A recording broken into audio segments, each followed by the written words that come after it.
How y'all doing? Nick Brengle here, and today we're talking about a lens that is nearly a decade old, the Canon 40mm Pancake lens.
So 10 years ago when this lens came out, I actually purchased it. And at the time I was shooting on a Canon Rebel T2i, the beautiful days of 720p, that crispy, beautiful image at the time, I guess.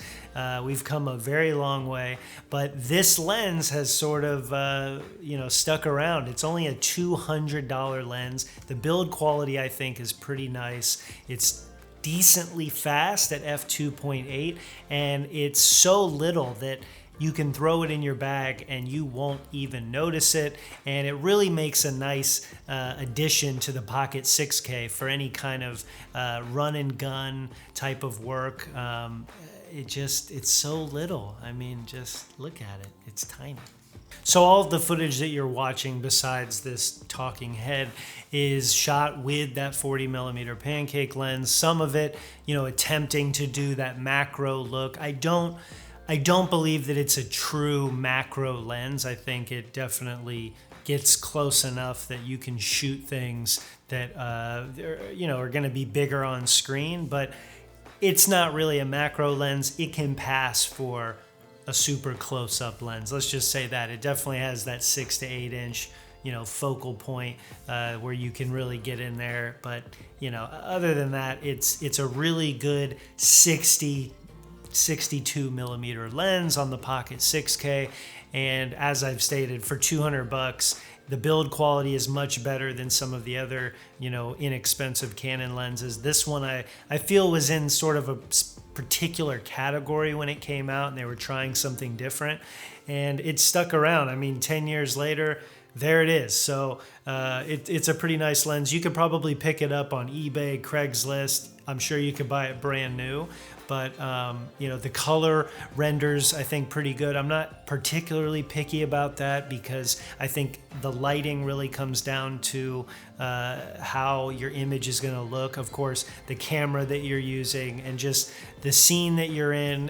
Let's talk about this in particular. We're not using that lens here, but we have a Pavo tube here for the 15C, and it's sort of horizontal, and it's just kind of floating right into me. It has dual, I'm doing double diffusion, and so I know the light's changing behind me, but it's not a huge factor. And then I have some negative fill right here out of frame.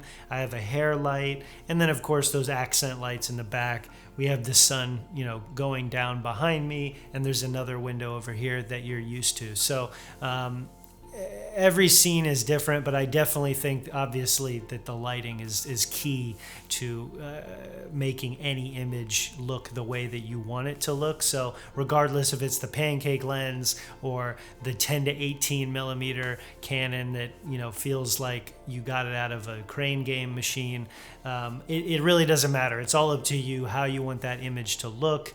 And all of the footage that you're watching today is color graded with the Phantom LUTs. It's been gone through dehancer with film grain and tonal contrast, saturation, and put through the works, because that's how I like my footage to look. So yeah, with that said, this was just me putting something out there about this lens. I'm sure there's been a ton of content on it.